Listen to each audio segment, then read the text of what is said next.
wiggle, wiggle. Like.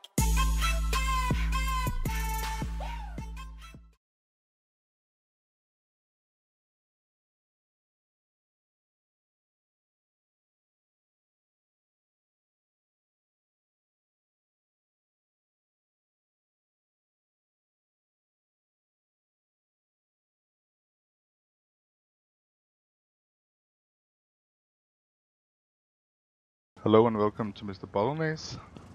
Hello, how are you going? I'm good, sir. As you can probably hear, Ben is from Australia. And that's the first time on this stream, at least, a video. Yeah, And it's a good country. You should come visit. If you've never been, you should come. Definitely.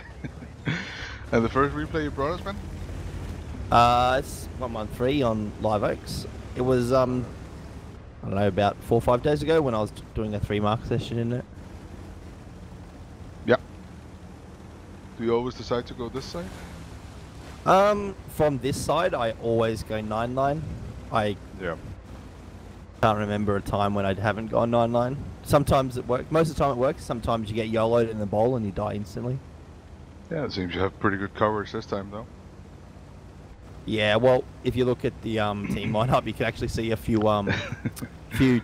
guys from my clan and also my friends in real life are actually coming with me. So Skell, Party, and Safi, who are all on team efficiency with me last season and last 3 seasons actually.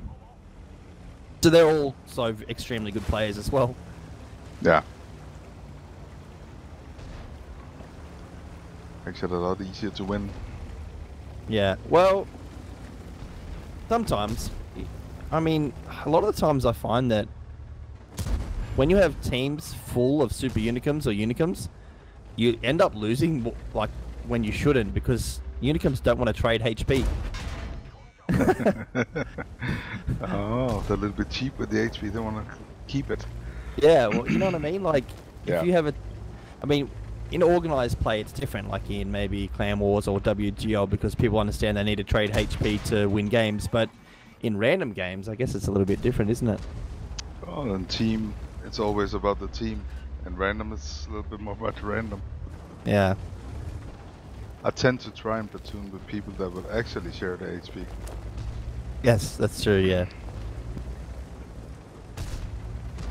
So this is like, I guess, pretty easy gameplay here. I mean, these 3 guys can't do anything. Like, there's 3, 4, 5 tanks just all poking on them and shooting them right now. So there's poor Super Conqueror. I mean, he's not... he doesn't know where to look. There's nothing he can do. Whenever he looks, he's going to be hit somewhere else, so... Yeah. It's actually also a good setup when you only got a 261 on the other side. He's not going to do a ton of damage even if he hits. Yeah. He did take one hit from him. Yeah, you did, he can't really hit me here. Like, doesn't matter where he sits. Even if he's at A0, this is a pretty good spot. Yeah, and he dies to Artie, so... It's used way too flat to hit you down the hill, the 261. Yeah. That's pretty much the end of those guys. They couldn't really do anything. Yeah, I mean, I traded like, I don't know, 1000 HP for 3000, so it wasn't terrible, but I mean, so like right now I could make really bad trades because you can still see that there's like 6 TDs left, so if I do a wrong poke here and there's like all the TDs sitting at B0 or in the bushes there at the back, I could die instantly. Like, I'm like a 3-shot. There's still a JP 100, 183 Badger. Like, if there's a few TDs sitting there and not at C6 on the hill, I'm dead if I do a bad poke. Yeah, that would be the last poke you do this game. So I'm just trying to be like really careful right now, just because I don't know where they are. They haven't been spotted. I always try and hope that somebody else feels like a hero and go open in the open place there. And you can see I'm like being hyper aggressive here, just taking a risk that there's no one there, because what I saw was like when those tanks were poking, nobody was shooting them. Yeah. Other than the E3, like all those tanks to my right, they weren't losing any HP, which sort of told me that, well, there's nobody there. And I get stunned. I don't know. I'm pretty sure that was enemy Artie, but it might have been friendly. I couldn't tell. Oh no, our friendly Artie died. I didn't even realize that. So there you go. Must be the enemy then. You also a big fan of the 113? No, I hate it. It's a terrible tank. Okay, me too. It's not that I hate it, I just can't play it, that's what it is. I've seen so many good replays with it, so I don't think the tank is terrible, I think I am in it. What triggers me about it after the 5A's been brought in with such good gun statistics is you play this and its aim time just feels anemic, you know, it just takes so long to aim compared to the 5A. Yeah, I really like the 5A. Yeah, I mean, well, the 5A is just so comfortable to play now, and the 113 sort of lost its place. I mean, other than a better turret, it really doesn't offer that many advantages, in my opinion, now. No, really don't. You don't see that many 113s on the servers anymore either. Yeah. This Badger is in a weird position. I don't know why he's sitting there. He would have done much better if he just sat at C0, I think. Yeah, he could also have backed down and been a little bit hold on. Yeah, well, he was completely exposed. How's the general level on the AND server? Player level? Yeah. Low. Low, okay. Yeah. I would say that it's probably one of the easiest servers to play on. Like, if some of the really high players like Decor, Creator, Annihilator, Barry came on and played on this server, they would wreck face. Like, they're all extremely good players from EU. Yeah. So they would perform really, like, even above what they perform right now on EU, I think. I don't even know how many players are on the servers. It's pretty good. On this server? Yeah, number-wise, I mean. Well, this is remember, there's two servers. Yeah. The Australian server's sort of just for Australians, so it's probably around 3,000 to 4,000 max. But if you combine both servers, there's around 20,000 people online at peak. Yeah. Which I guess is it's probably around the same numbers as North America. Maybe a little bit less now that they made a central server, and which has sort of put in a lot more new players. So is the waiting time issue for the games? Not really. Like, I'm probably sometimes I do timeout, but most of the time I get a game within the first minute, which is fine. I can wait a minute. Yeah. That's pretty decent. And I sort of feel like taking a break from the game, like taking a minute break, is kind of good. Sort of helps you reset, I guess. But especially if you have a bad game and you don't just go into a game angry, you know. Like, sometimes if you have a bad game, you're sort of angry and you play shit. If you go straight into another game. So I'm super scared of this FE right now. Yeah, no. I get angry at the game, yeah, I'm not gonna lie. But I'm not, like, I've settled down a lot. I don't really... I know that when I rage, I play badly, so I try not to rage anymore. And if I'm raging on stream, a lot of the times now, I'll just turn my microphone and my camera off, and that means that I don't even have to talk. I can just rage internally. Yeah, that's true. It was actually a pretty low roll you got from that 4005. He did 552 to him, so it was pretty... Yeah. Oh yeah, 552. Yeah. That. I mean, I lived. that was a terrible shot on that 13105. I don't know. I think I was just memeing around by the end here. But I'm on 165 HP, and this 13105 is on 1,000, and he can easily kill me. But we'll see what happens here. I think he gets outplayed. Bounces me once. Bounces me twice. And yeah, pick up the kill on him. He's actually not even auto-aiming. I thought he was auto-aiming to begin with, but no. No, he wasn't. Yeah, I think he was just trying to kill me, but... And the result? Like 8k damage, 5 kills, and 1,436 base XP. But that base XP was like... Normally 8k damage wouldn't be like so high. No. But it was all that spotting I did on those TDs, which was like 2k extra spotting. Yeah, 2100 spotting is good. Yeah. But you know, like 8k damage isn't a particularly amazing game in a 113. It's probably pretty standard for the tank, I think. Like for Super Unicum players, that's not a massive game. To get like 9 or 10k is probably pretty hard in that tank, but 8k is pretty achievable for most good players. Well, your platoon did about 17k to combine, so 8k in a 17k platoon is good. Yeah, we pretty much carried their entire team. And the second replay you brought us, Ben? It's a TVP game on El Haloof, yeah. I hate this tank so much, but I thought I'd show it to you because I can play it good sometimes. Yes. Generally considered a good tank by Super Unicums. I don't disagree. I think it's a. I think I was alt tabbed out of doing something here, and I had auto drive on, but it didn't work. Yeah. I think it's a good tank. I know it's a good tank. I just can't play it well consistently.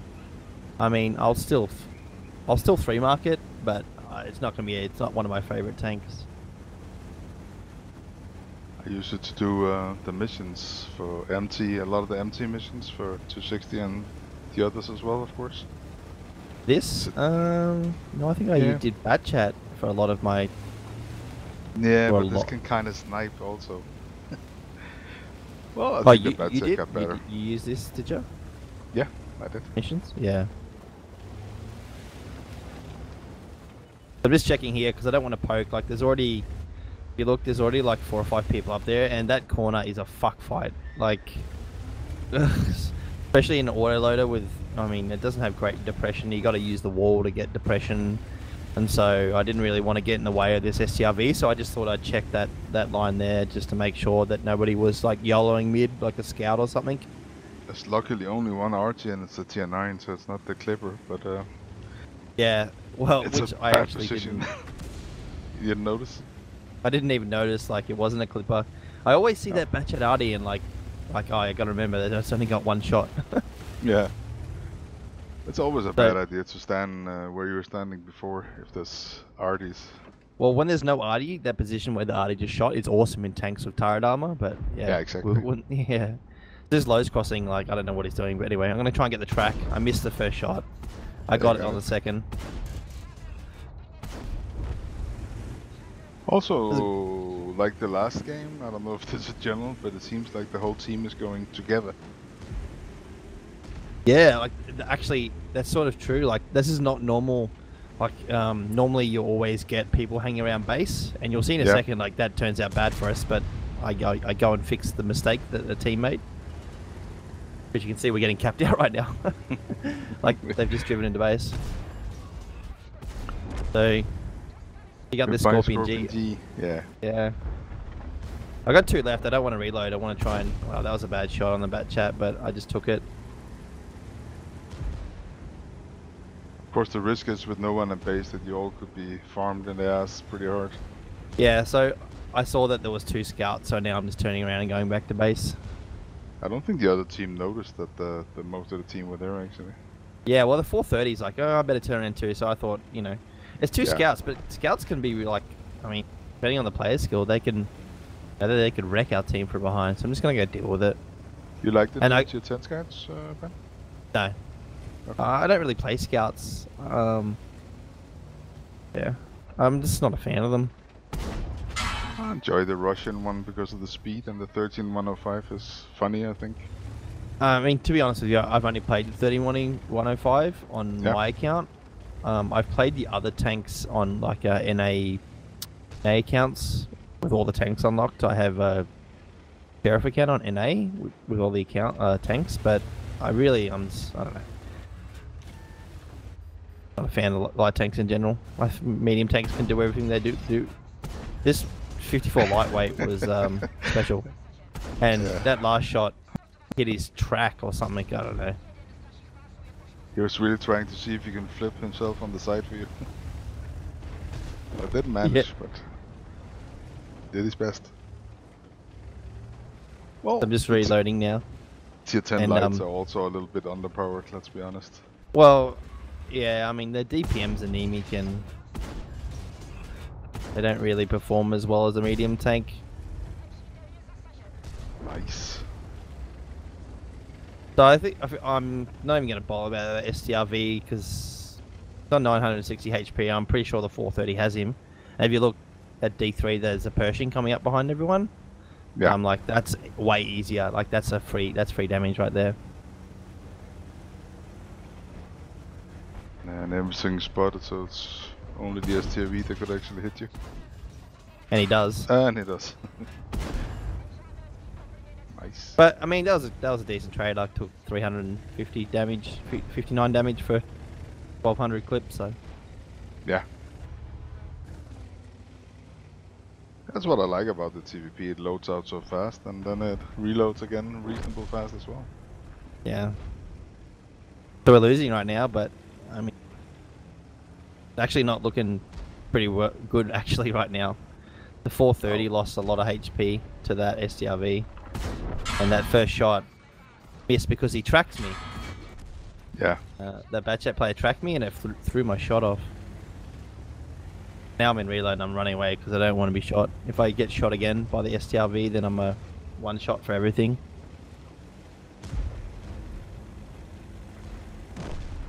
I have to let the Centurion 1 die. Like, there's no way I can possibly help him while I was in reload. No, not without dying for sure.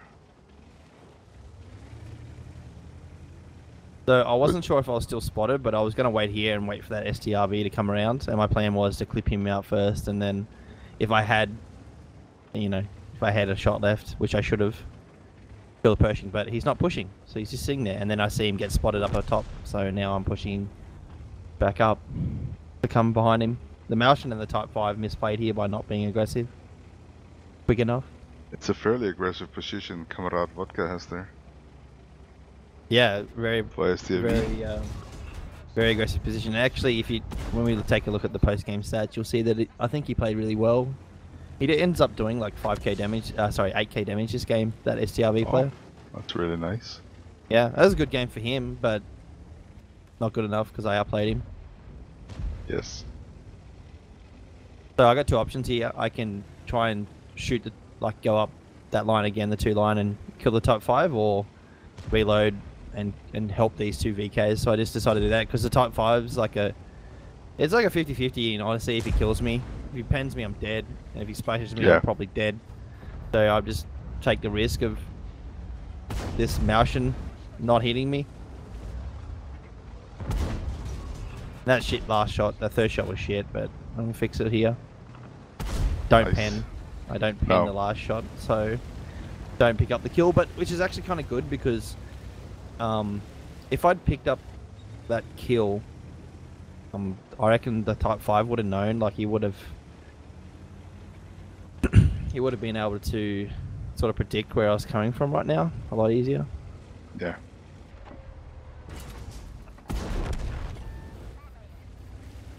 Yeah, you don't want to be hit by anything that starts with a type in 9 or 10. 35's a free kill for me now. Nice shot. Go already safe. I'm getting some compliments in chat.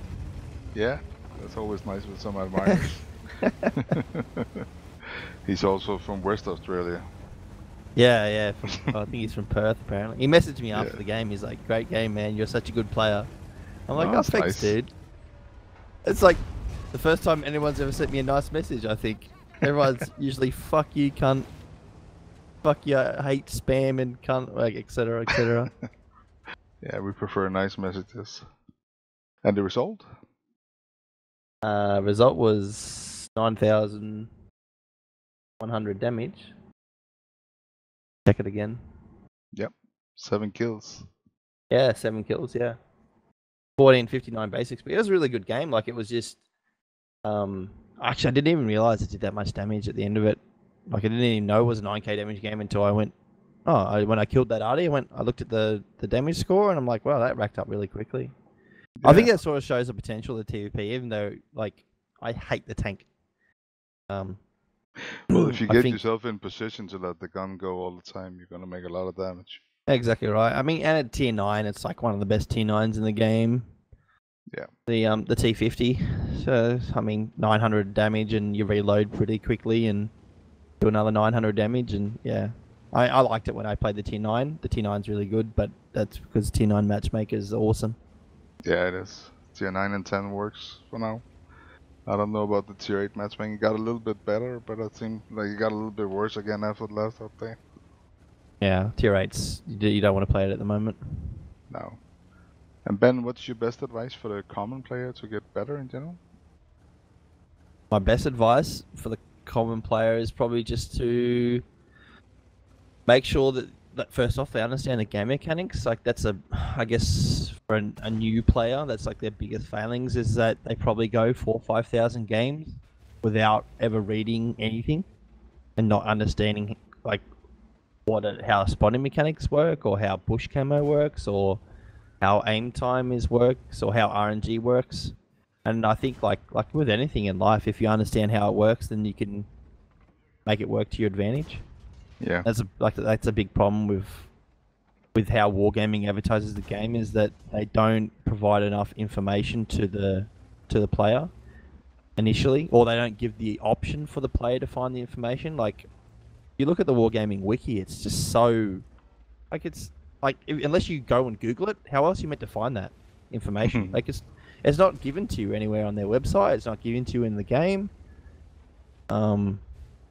You know, they've got a couple of videos uploaded on their YouTube to explain the stuff, but then you've got to understand that people may not be subscribed. So I don't know. I just feel like Wargaming doesn't do a good enough job to explain how the game works to the player. They've sort of fixed it with the introduction of the new, like not fixed it, but made it a little bit better with the new boot camp. Like it explains things a little bit better if you've played through it, but it's still not like a perfect solution. I guess the other thing as well is just watch Twitch streamers and understand. There's also a lot of good tutorials on YouTube of different providers where they actually explain what you're talking about. Yeah, yes, yeah. There's a lot of good YouTube videos. Like people I started watching when I was learning to play the game was like people like Devon from NA, like is really good at explaining why. That's definitely one of my failings is that I don't explain why I'm doing something, which is maybe not as entertaining. But there's a lot of good players out there who explain things, and that helps, I guess, a new player to understand why you're doing it. But definitely watch Twitch streamers, watch YouTube videos, because I feel like a lot of people ask is like, oh, can I platoon with you, Bol, so I can learn how to play? And I feel like for most people, that's not going to help you.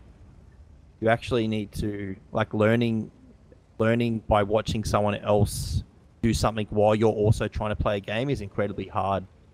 Yeah. I think if by watching Twitch streamers, like for me, I watch like really great players like Decker, and I watch how he plays, or Creator, and where they go on the map and how they aim. Like aiming, I didn't used to think aiming was such a big thing in World of Tanks, but it is. It's massive. Yeah, it is. It's massive, and you know, so yeah, just watch Twitch streamers and try and understand why they do things and how they do things, and try to emulate them. If you try and emulate them, then you're going to perform well or better than you were. We'll of course put your Twitch and YouTube channel at the bottom. Oh, cool. Thanks, man. You can come and visit you. So thanks a lot for coming, Ben. Thank you very much, and yeah, it was really fun. Thank you. English one or the Russian one, but man pulled up in the German one. 2 4 4s in a 4-door truck, there's one on the right, on the left there's one. We don't wait for the